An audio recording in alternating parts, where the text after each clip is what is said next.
Recently, many of us had to change the way we call people. The reason behind that is the adoption of the new 988 suicide hotline next year.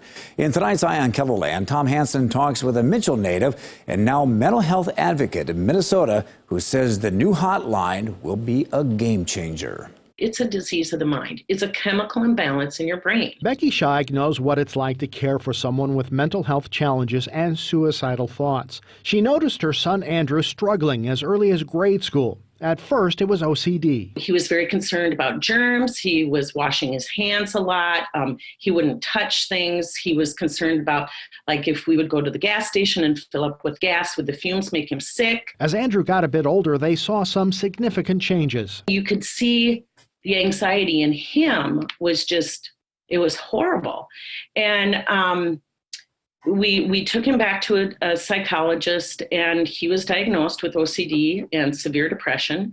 And of course, the depression came from the fact that he knew that these thoughts that he was having were not normal thoughts. At one point, Andrew's anxiety became so severe he had suicidal thoughts. Becky and her husband worked to get Andrew the help he needed, from counseling to the right medication to a half-day treatment program. And he did well for a while. By 8th grade, with medication and therapy and things, he was doing great. I mean, it was a game changer. We were like, this is awesome.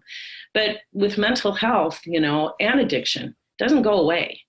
You have to learn how to manage your illness. And that's what it is. It's an illness. Andrew died of an accidental overdose at the age of 19. I went to rouse him, and, he wouldn't wake up. And but Andrew took a medication to help him sleep because he had these ruminating thoughts all the time. So he was prescribed something to help him sleep.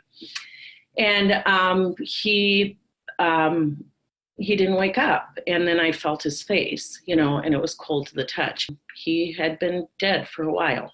So, was it suicide? Not planned.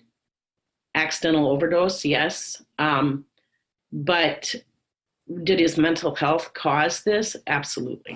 211 Helpline Center, what zip code are you calling from? Janet Kittams with the Helpline Center in Sioux Falls says no parent should have to go through what the Scheigs did. She believes one of the greatest benefits of the hotline, besides the ease of use, is the impact it will have on the stigma surrounding mental illness. I think when 988 is promoted nationwide and really becomes that easy access point for mental health related issues, that's just going to make it commonplace for people to reach out for help, so it will reduce that stigma. Becky agrees stigma is a problem. She speaks to groups and works to educate others, all the while remembering the struggles Andrew worked so hard to overcome. Would he have thought to call a crisis hotline? I don't know. Maybe, if that's what's available for anybody that needs it. I mean, to be able to do 988 is going to be a huge difference, I think. With Eye on Keloland, I'm Tom Hansen.